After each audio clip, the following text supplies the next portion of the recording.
if you were here Sunday, you saw just how good God is. God has been blessing our family.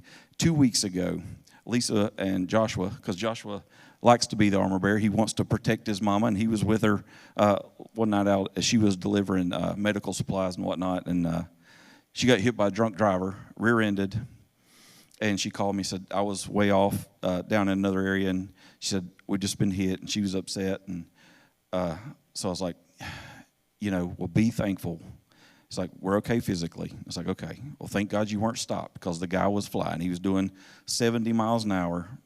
If she had been stopped, then it would have been bad. She was driving like 40, and you could see from the car where he had looked up and seen and tried to swerve at the last minute, so it wasn't completely head on. And so we were grateful. We were thanking God for that. But it seemed like a dark time, a little bit, you know what I mean? And all this stuff you didn't want to deal with. And then we drove to get the rental car. And we get the rental car, we pull up, and they bring us out and say, this is your rental car. And it's just a little small car, but it's got New Jersey license plates that has our name on it. Phonically, not spelled exactly the same as us, but I was hooked on phonics growing up anyway. But it's like that's how I spell, But it had our name on it, and I was like, we just looked at each other like, God has got this. We're good. And here we are, 2 weeks later. We have a car that's newer than what we had, fewer miles than what we had.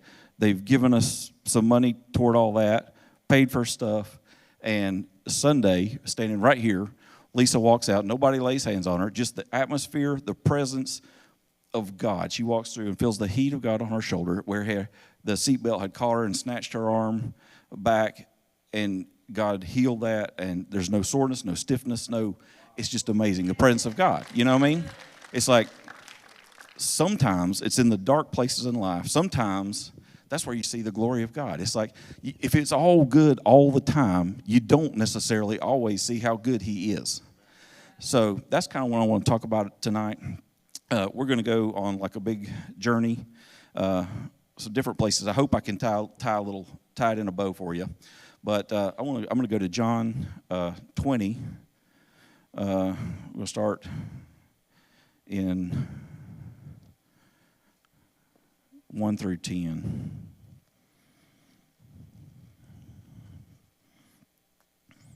Okay, so John 20, verse 1.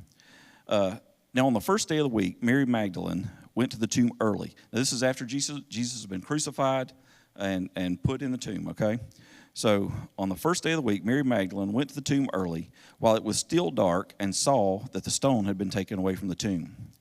Then she ran and came to Simon Peter and the other disciple whom Jesus loved and said to them, they've taken away the Lord out of the tomb, and we do not know where they've laid him.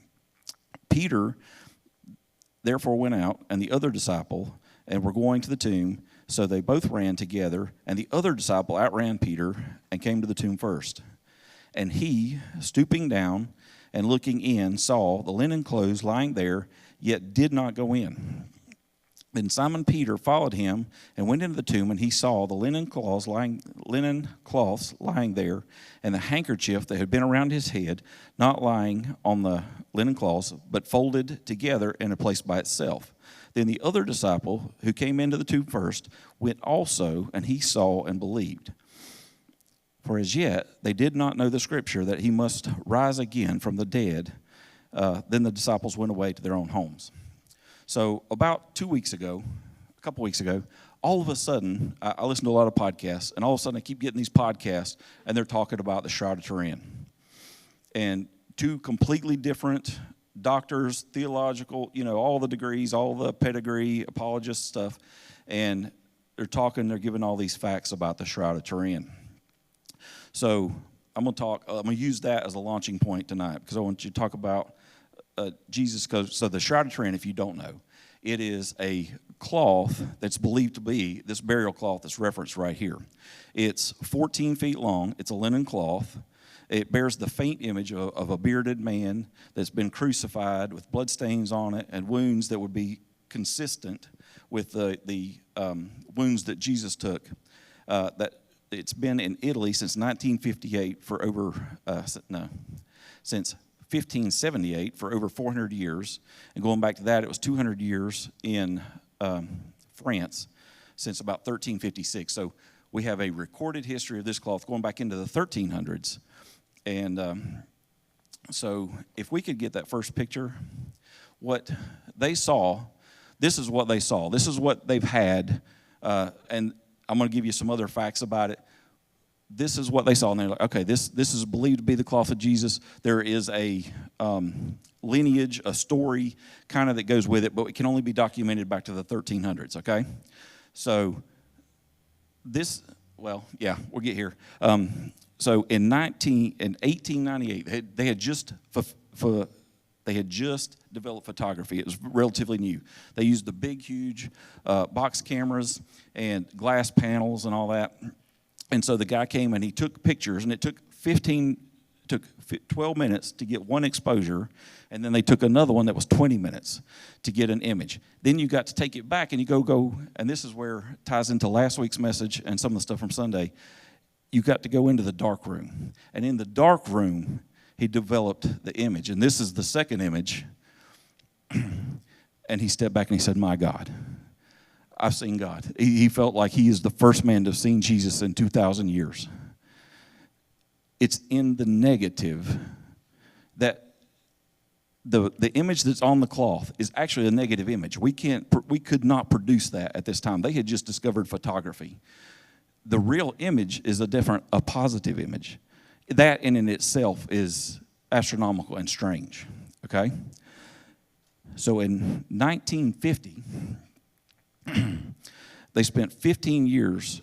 They had a guy that come in, a doctor, did 15 years worth of medical research on the shroud image. All the pathology, all the physiology is anatomically correct. It is correct to proportions, correct to size. It adds to the authenticity. I'm going to build a little bit of a case for that. In 1973, somebody came in and they took pollen spores off of this cloth. And they found 22 pollen species of plants unique to the areas around Constantinople and Edessa or somewhere. But either way, that was part of the story of how this cloth had traveled, but they can't physically document it. But then he found 7 pollen species that were directly from plants in the Jerusalem area. In 1975, the Air Force sent scientists. Now, these are not believers. All these are scientist guys. They're not believers. Most of them are atheists. Their point is to prove that this is a fake and a fraud, okay? And I'm not standing here tonight to tell you if it's true or not, but I'm using it to show you and demonstrate how good God is and what God did for us. So they used this high resolution, this technology, and they determined through this BP8 image analyzer that is a 3D image. So now you've got pollen that dates it to the area, a history, a verbal history of kind of where it's been. Now you can represent that it was on a 3D man, it was on a physical body, right? So then in 1978, 24 scientists got together and they studied this shroud for 122 hours. They were allowed to see it for 5 days. They saw it day and night. They studied round the clock because they only had a limited time. They're very protective. You can't get to it and all that. After 3 years of looking into this is what they said. We can conclude for now that the shroud image is that of a real human form of a scourged, crucified man. It is not the product of an artist. The blood stains are composed of hemoglobin and give a positive test for serum antibellum. So it just proves the blood data is there. In 1997, they verified 28 different pollen species in new and updated tests that are plants that grow only in and around Jerusalem. One of which they found only blooms in April, which would have been about the time that Jesus was crucified.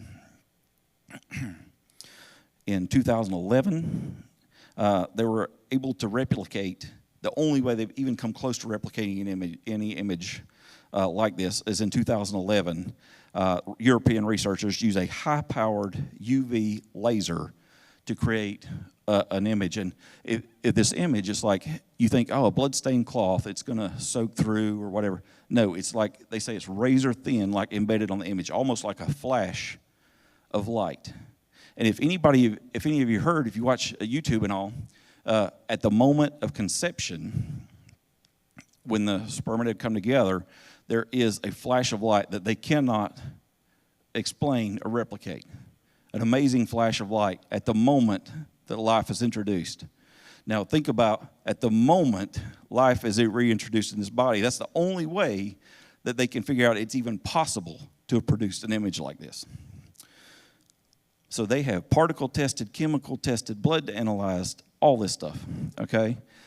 The results are basically, there are no inorganic pigments, no substances, other substances naturally applied to the cloth, no artistic substances, no collagen binders, blood tests positive for bile, serum, all the blood components. It's actually tested as AB positive blood, which was common among the Jews in that area at that time, would have been positive, an AB test. So the big coalition, they got together. They said there is no chemical, physical methods known by which that can account for the totality of this image, nor can any combination of physical, chemical, biological, or medical conditions explain the images adequately.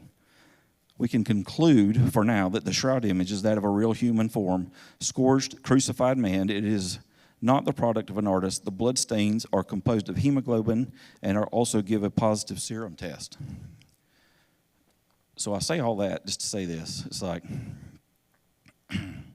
if you believe that cross, that what Jesus did is real, regardless of whether you think this image is real, that's irregardless. I just want to say what he did. I want to make the point of what he did for us, the price he paid for us.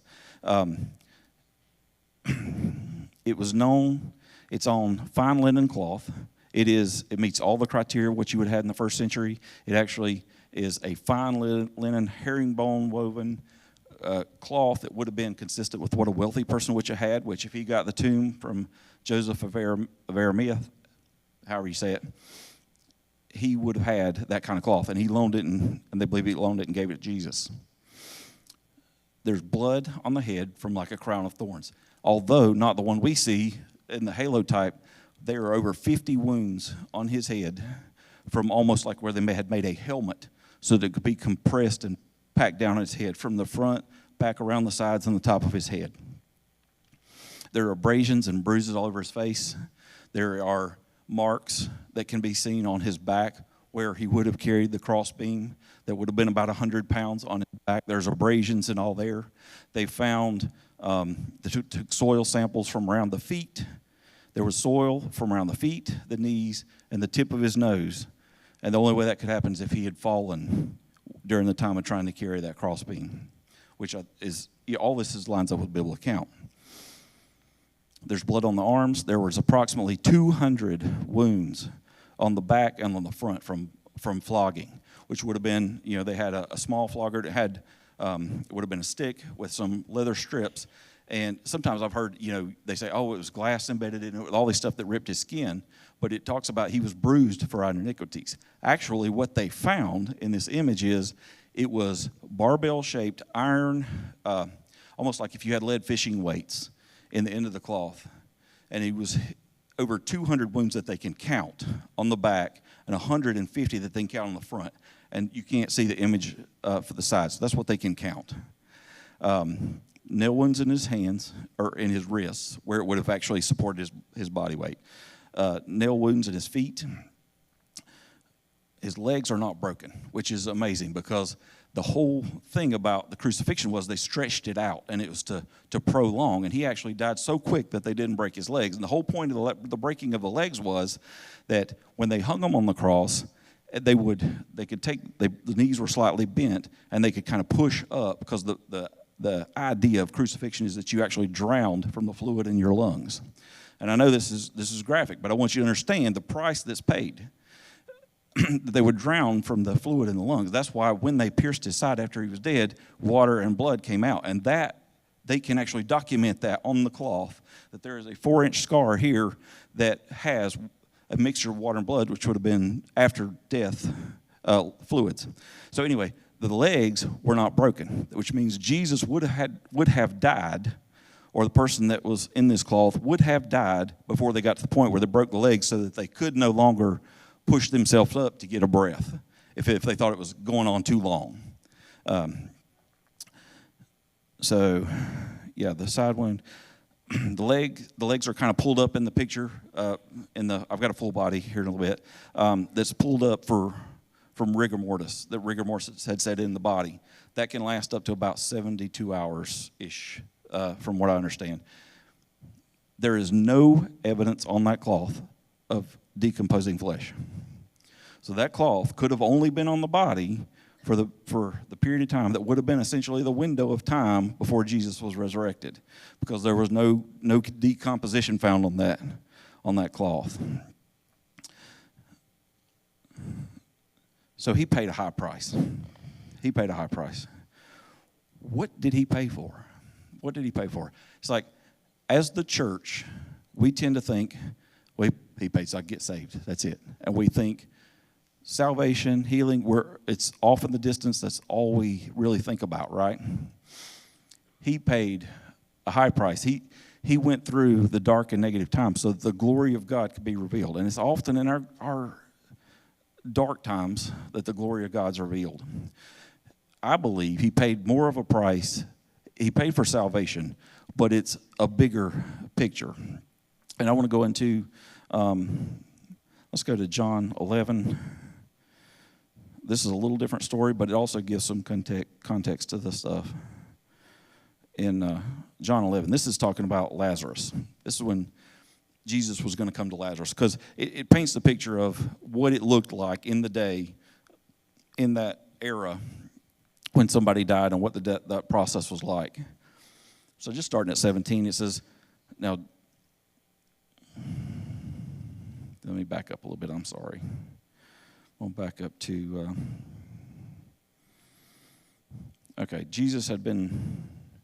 they had already called for Jesus, and he stayed for 2 more days. He did not come, okay? The sisters, Jesus loved Lazarus, and Lazarus' sisters had sent for Jesus to come and bring healing. But so in verse 11, it says, these things he said after he said them. Our friend Lazarus sleeps, but I go that I may wake him up. Then his disciples said, Lord, if he sleeps, then he'll be well. However, Jesus spoke of his death, but they thought that he was talking of resting sleep. The disciples did not want him to go to Lazarus because they thought Jesus was going to get killed. The Jews were already after him. They thought, if you go there, they're going to kill you. All right? That's the first thing. So they were trying to delay him. They didn't want him to go. And when he said he sleeps, oh, well, he's just sleeping. He'll be fine. He's going to be fine. So then Jesus broke it down. He says, so he told them plainly, he's like, Lazarus is dead. And I'm glad for your sakes that I was not there, that you may believe. Nevertheless, let us go to him. Then Thomas, who is called a twin, said to his fellow disciples, let us go, that we may die with him. They all thought they were marching to their death to go pray for Lazarus. So when Jesus came, he found that he had already been in the tomb 4 days. Bethany was near Jerusalem and 2 miles away. And many of the Jews had joined the women around Mary and Martha to comfort and concerning their brother. The process that's normal for the Jews, when they talk about they were going back to spice Jesus' body, that is a Jewish tradition of that time. They would mourn for 7 days at the tomb. So they spiced the body because they did not do any kind of embalming like the Egyptians or any of that stuff. So they would go each day, they would spice the body because decomposition was set in and they were going to be at the tomb. So now Martha, as soon as she had heard that Jesus was coming, went and met him, but Mary was sitting in the house. Now Martha said, Jesus, Lord, if you had been here, my brother would not have died. But even now I know that whatever you ask in God, God will give you. Mary and Martha are a picture in a lot of ways of what the modern day church is. It's like, well, when things don't go our way or when we think it's gone wrong, we tend to blame God. It's like, well, if you'd have just been here, if you would have just done this, or you would have done that, right? Okay, could we track with that? Martha said to him, I know that he will rise again on the resurrection of the last day. That's the mindset of the church. It's like, well, they got saved, or if you pray for me and I die, it's like, well, they got their ultimate healing. I'm so I'm so tired of hearing that mess. Say, I understand you're comforting your heart and trying to comfort the people around you, but the idea is, if I say, pray for me, I'm sick, and I die, and you say, well, good for them, they got their ultimate healing. It's like, I know that ultimately you're better off, but that wasn't what we were praying for. We want to learn and get in agreement about what we're praying for and what our expectations are, right? But that's what they were thinking. So Jesus says to her, says, I'm the resurrection and the life. He who believes in me, though he may die, he shall live, and whoever lives and believes in me shall never die. Do you believe this? And she said, yes. So then it goes on down. She brings her, goes and gets her sister, and Mary comes to him. She fell down at his feet and said, Lord, if you had just been here, my brother would not have died. We're down at like 32 now.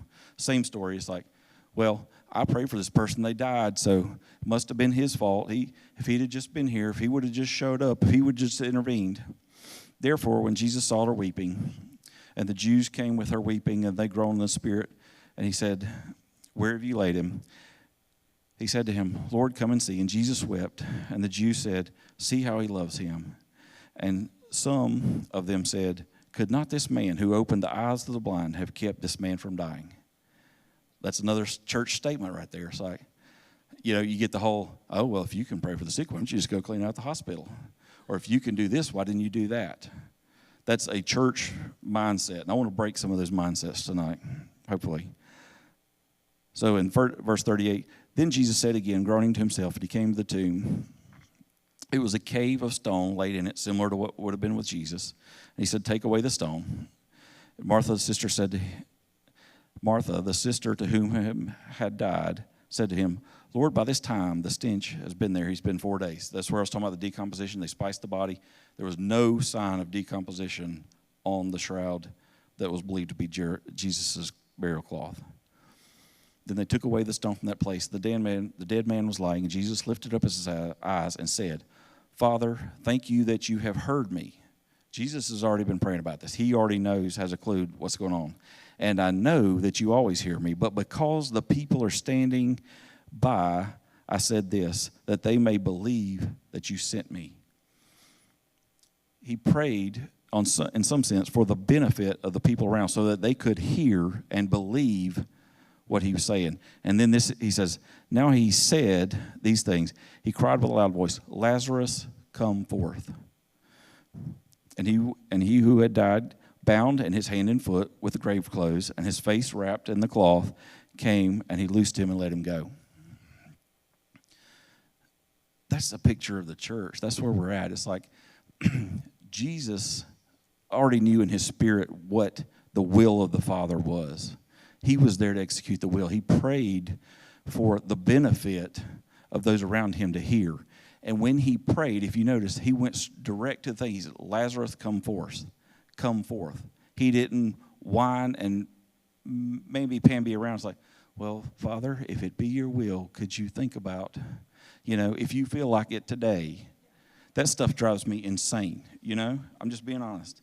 That's the place I want to get us to where we know what his will is. He died for a purpose, and it was for a reason. He paid a price, a heavy price.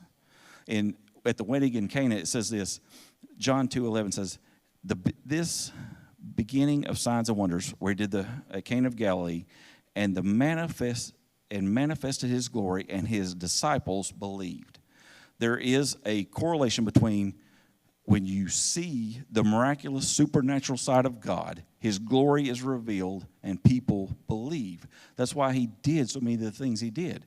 It brought believers. People, when they saw him move and they saw what God could do, he did. They believed.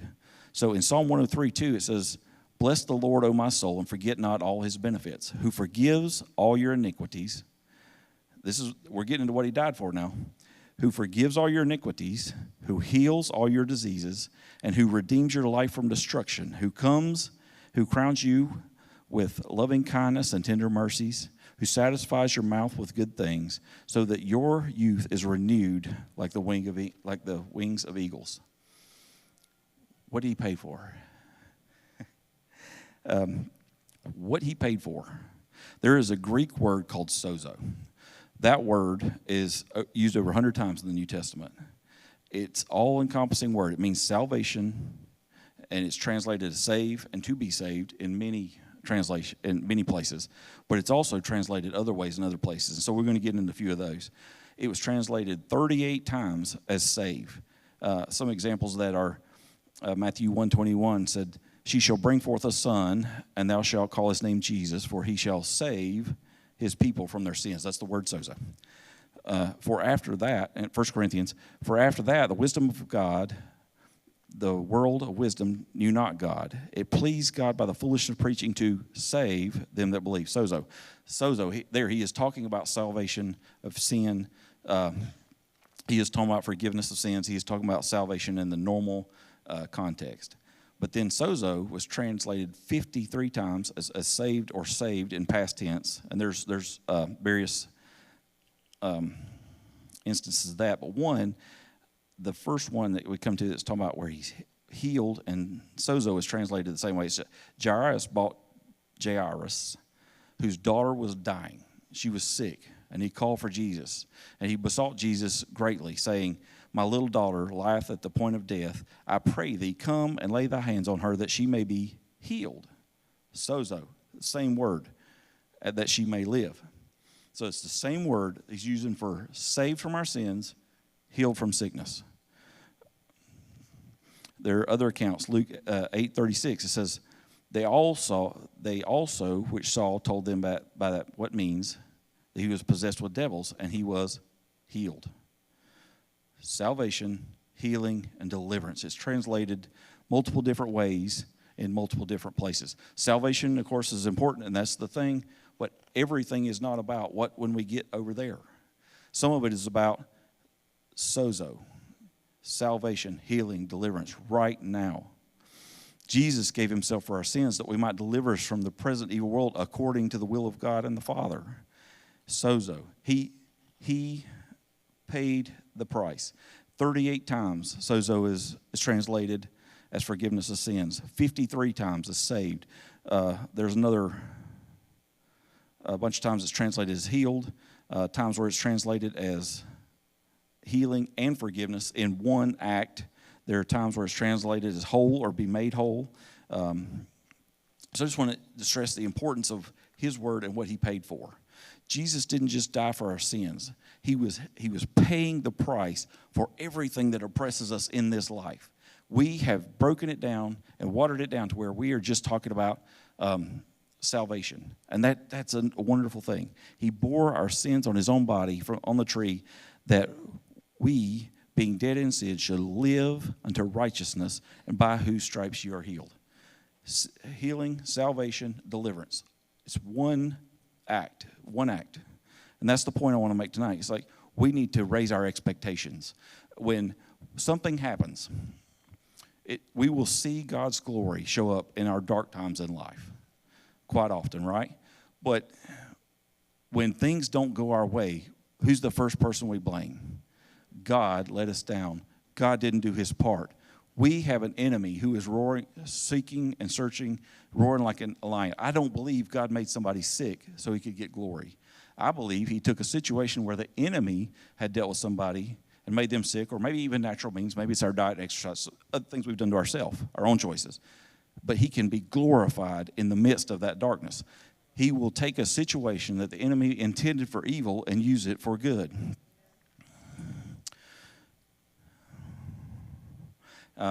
A case for healing here. It's like, when the even was come, Matthew 8:16, it says, when the even was come, they brought unto him many who were possessed with devils, and he cast out the spirits by his word, and he healed all who were sick. And it might be fulfilled, as it was spoken in Isaiah the prophet, saying, he himself took our infirmities and bore our sicknesses. He paid the price. We don't ask enough. You know, if I could get that third image. This is what he took. This is the price he paid. All those wounds. This is the front and back where the cloth was wrapped up and around and back down.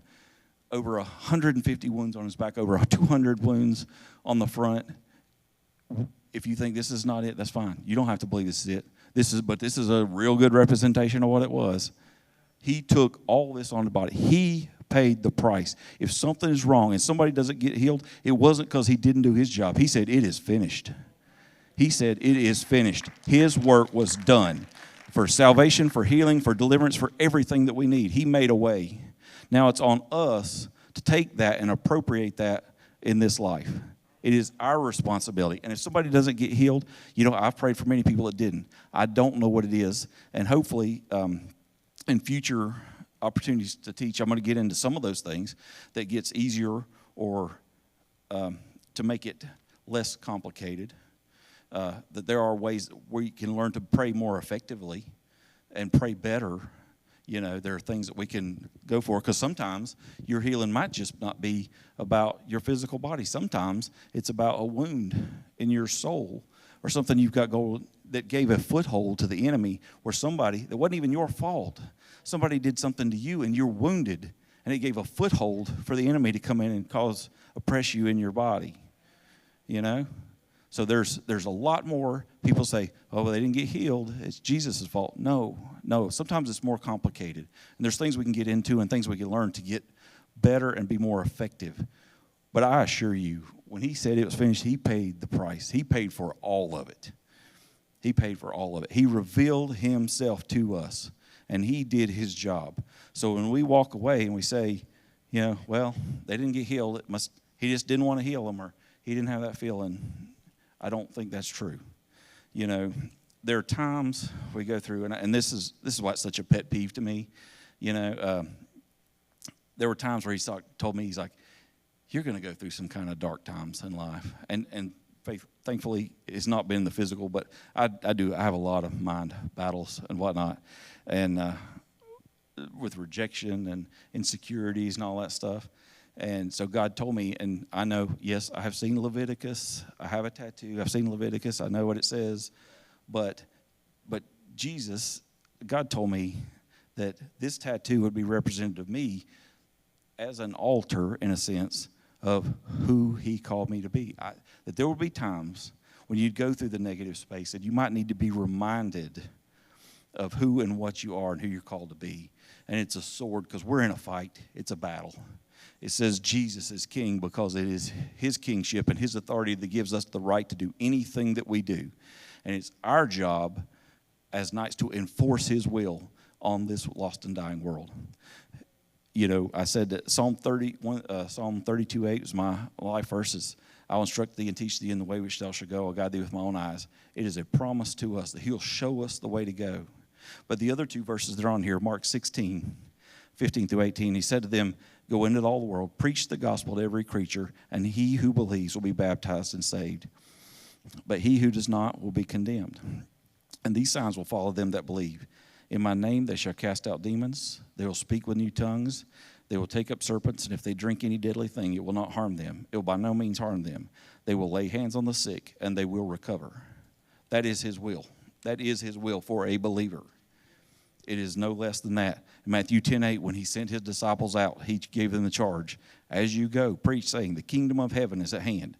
Heal the sick, cleanse the lepers, raise the dead, cast out demons. Freely you have received, freely give. It's not just for in here, folks. It's out there.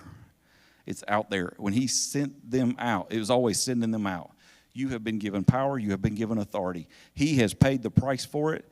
We just need to get secure in ourselves. It is God's will to heal. It is God's will to save, first and foremost. That's important. But it is God's will to heal. It is God's will to deliver us from evil that the enemy has done. Okay. 3 John 2, and this is it, and I'm closing. So, beloved, I wish above all things that you may prosper and be in health, even as your soul prospers. That is the will of God. Anything less than that, we need to be checking into it. We need to be fighting over it. We need to be contending with the enemy over it. And we need to be walking in what he's empowered us to do. If you're saved, if you're filled with the Spirit, this is what you need to do. I just want to secure everybody, because there's so much of the church wrestling about, well, if it's God's will, maybe it is, maybe it isn't. It is God's will, period. It may not come to pass, and we need to investigate what's going on other means, but it's not him. He did his part. It is finished.